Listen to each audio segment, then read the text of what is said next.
à tous et bienvenue au balado SH. Je m'appelle Annie-Pierre Roger, étudiante en sciences humaines, et voici mon balado sur les Jeux olympiques. Créés en 1894 à Athènes par Pierre de Coubertin, les Jeux olympiques rassemblent aujourd'hui plus de 200 pays et des milliers d'athlètes. Mais au-delà du sport, les Jeux olympiques ont aussi plusieurs impacts économiques, géographiques, historiques et environnementaux. Dans cet épisode, nous allons donc répondre à la question « Quels sont les impacts des Jeux olympiques? » Pour répondre à cette question, nous allons d'abord entendre un vox pop afin de voir si les étudiants du cégep de l'Abitibi-Témiscamingue connaissent réellement les Jeux olympiques. Ensuite, nous allons revenir sur leur histoire avec notre invité Jocelyn Corbeil, puis expliquer pourquoi les Jeux olympiques existent encore aujourd'hui. Nous parlerons aussi des conséquences positives et négatives des Jeux olympiques, comme le tourisme, la pollution et les infrastructures. Mais d'abord, avant de commencer, allons voir ce que les élèves du cégep de l'Abitibi-Témiscamingue savent à propos des Jeux olympiques. Quelle ville a accueilli les Olympiques d'été de 1992? Tokyo. Madrid. Los Angeles. En quelle année les femmes ont-elles participé pour la première fois aux Jeux olympiques modernes? 2002. 72. 96? 1990. Quel athlète détient le record du plus grand nombre de médailles olympiques? Usain Bolt. Je connais même pas d'athlète. What the fuck?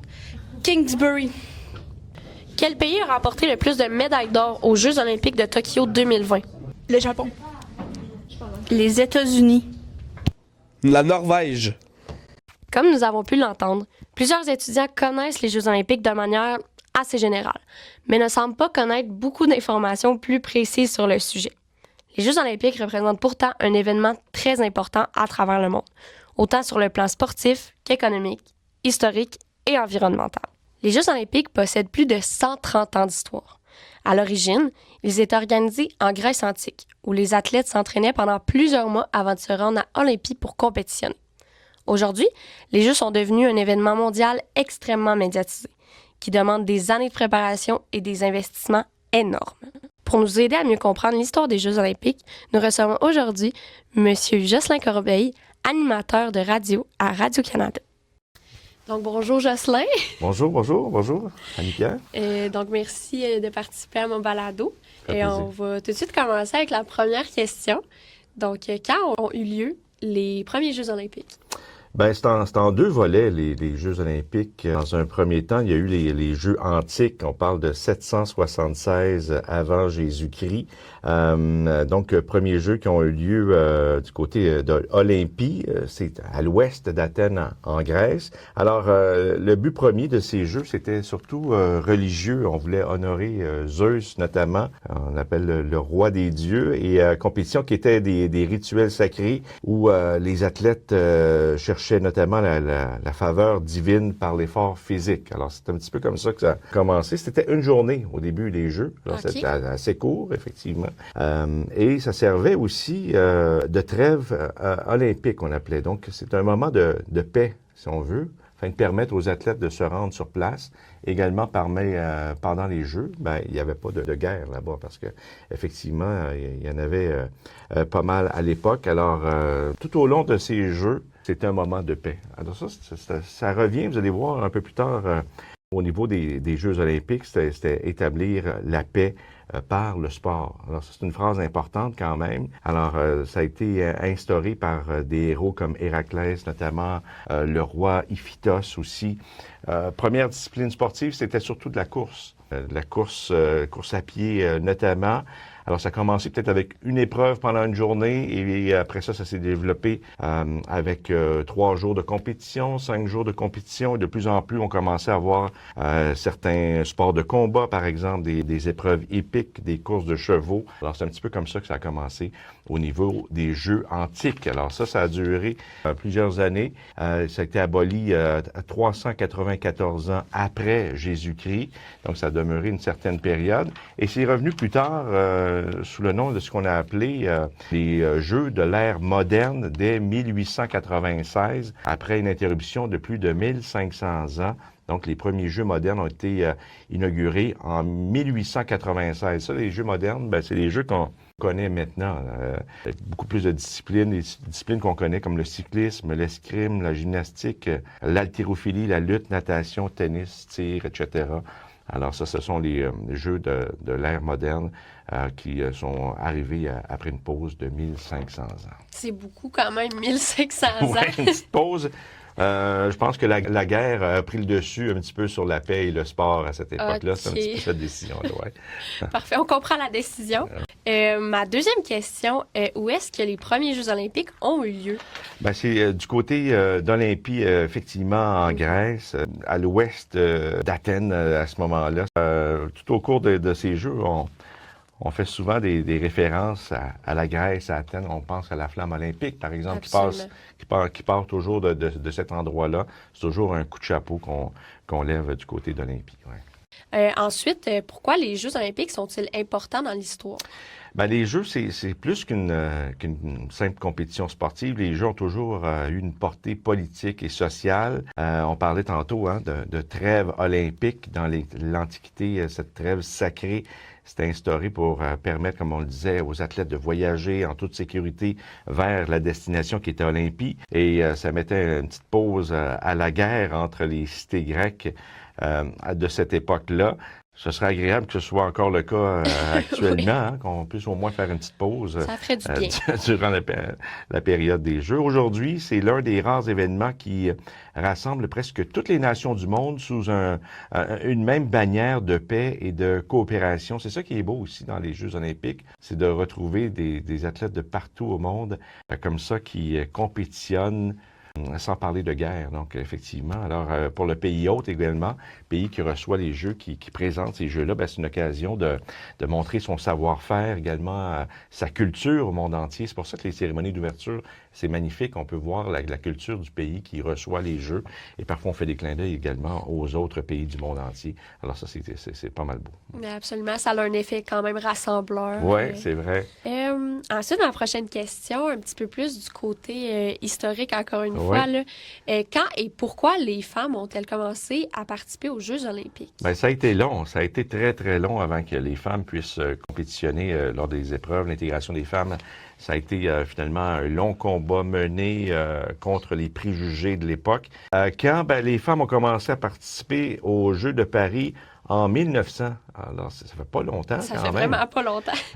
Alors, c'est 4 ans après la renaissance des Jeux de l'ère moderne. Ce n'est pas vraiment une décision officielle du comité olympique. Le fondateur, Pierre de Coubertin, y était même opposé, semble-t-il, mais c'est plutôt parce que les organisateurs de l'exposition universelle de 1900 qui géraient aussi les sports cette année-là, eux autres étaient plus ouverts à l'entrée des femmes en compétition. Alors, en 1900, il y a eu 22 femmes seulement, quand même, qui ont eu l'occasion de participer sur près de 1000 athlètes. Alors, 22 femmes sur 1000 athlètes, ça, c'est en 1900.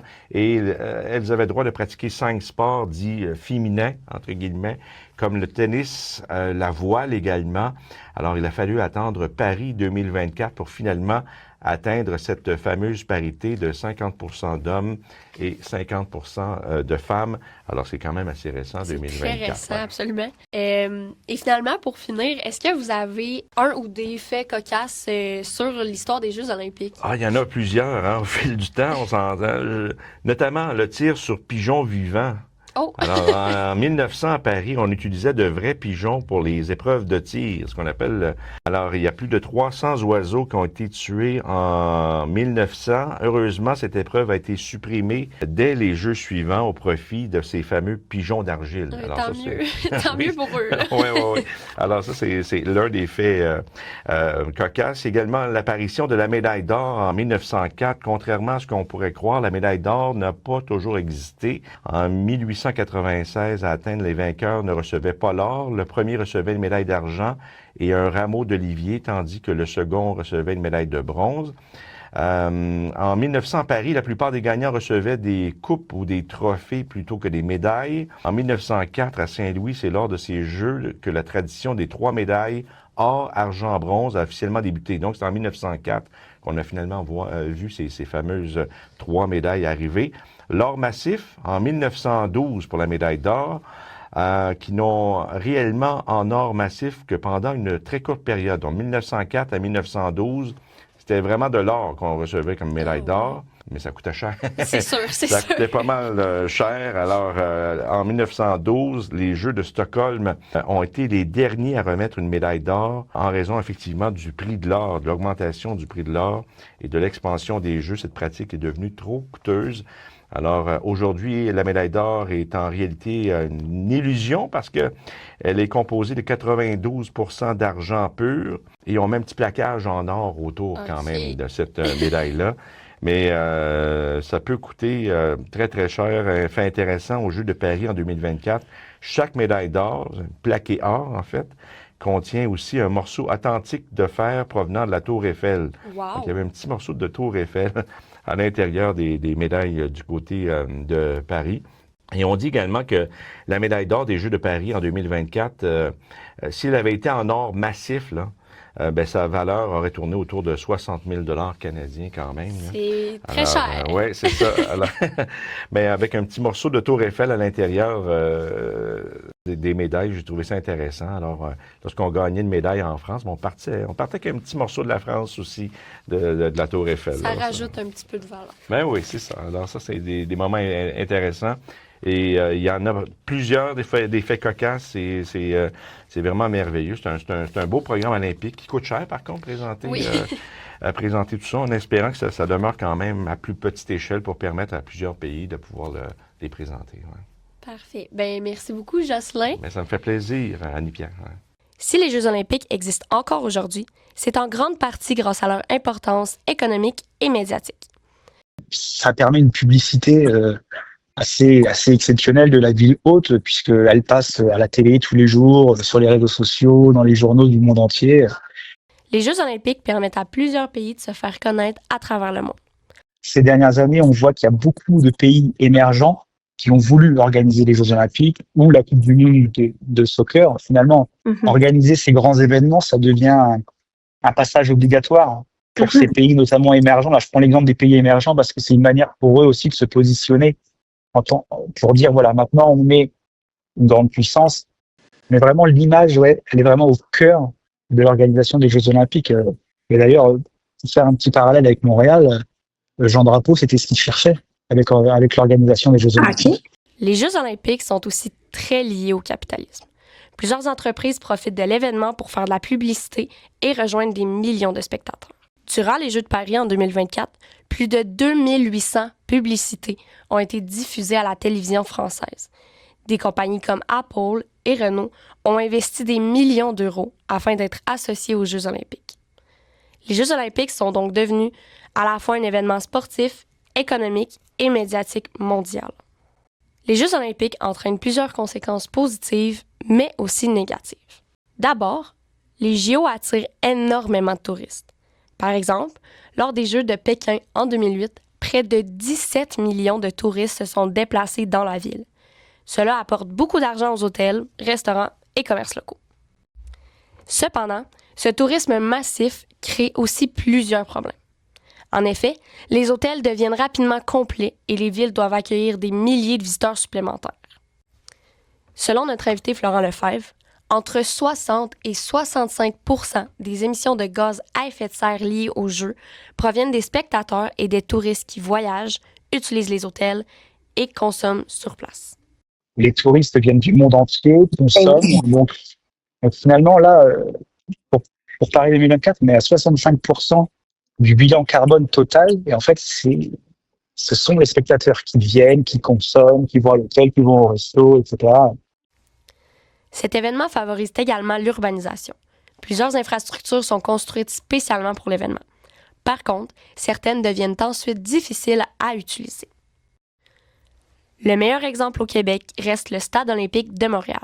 Construit pour les Jeux de 1976, ce stade a laissé une énorme dette publique pendant plusieurs décennies et il est encore aujourd'hui considéré comme un projet très controversé. Sur Montréal, avec la dette énorme qui a été laissée pour le contribuable, donc il y a aussi des impacts négatifs sur l'économie.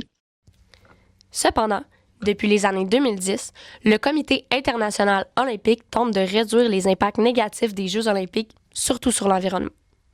Alors, effectivement, là, depuis quelques années, notamment depuis les années 2010, le CIO, donc le Comité international olympique, qui est le propriétaire des Jeux olympiques, met au cœur de sa stratégie les questions environnementales, les questions de la durabilité. Et donc là, ce qui est intéressant, c'est que le CIO, maintenant, va aussi vers des villes, va solliciter des villes où les infrastructures existent déjà pour éviter de tout construire. Donc, aujourd'hui, le CIO privilégie davantage les villes qui possèdent déjà des infrastructures sportives afin d'éviter de nouvelles constructions inutiles. Par exemple, pour les Jeux de Paris en 2024, environ 95% des infrastructures étaient déjà existantes ou temporaires. Pour les Jeux de Los Angeles en 2028, on vise même le 100%. Certaines villes développent aussi leurs infrastructures touristiques afin de mieux accueillir les visiteurs. À Pékin, par exemple, plusieurs marinas, centres de conférences et installations touristiques ont été construits afin d'améliorer l'accueil de touristes après les Jeux. Même si les émissions de gaz à effet de serre demeurent difficiles à contrôler, plusieurs solutions sont maintenant mises en place afin de rendre les Jeux olympiques plus durables. Et sinon, si ces solutions ne marchent pas, une solution un peu plus drôle pourrait peut-être être de construire les stades olympiques avec des maisons gonflables. Comme ça, après les Jeux, on pourrait simplement les dégonfler et les ranger quelque part. Pour conclure, les Jeux olympiques sont beaucoup plus qu'un simple événement sportif. Ils permettent au pays de se faire connaître, attirent des millions de touristes et créent énormément d'activités économiques. Cependant, ils entraînent aussi plusieurs conséquences négatives, comme la pollution, les émissions de gaz à effet de serre, les coûts énormes des infrastructures et parfois même des dettes publiques importantes. Heureusement, le Comité international olympique tente aujourd'hui de rendre les Jeux plus responsables grâce à la réutilisation des infrastructures et à des pratiques plus respectueuses de l'environnement. Les Jeux olympiques demeurent donc un événement historique et mondial qui continue d'évoluer avec les réalités d'aujourd'hui. Merci beaucoup d'avoir écouté cet épisode. Merci également à Florent Lefebvre et Jocelyn Corbeil, ainsi qu'aux étudiants et étudiantes ayant participé au Vox Pop.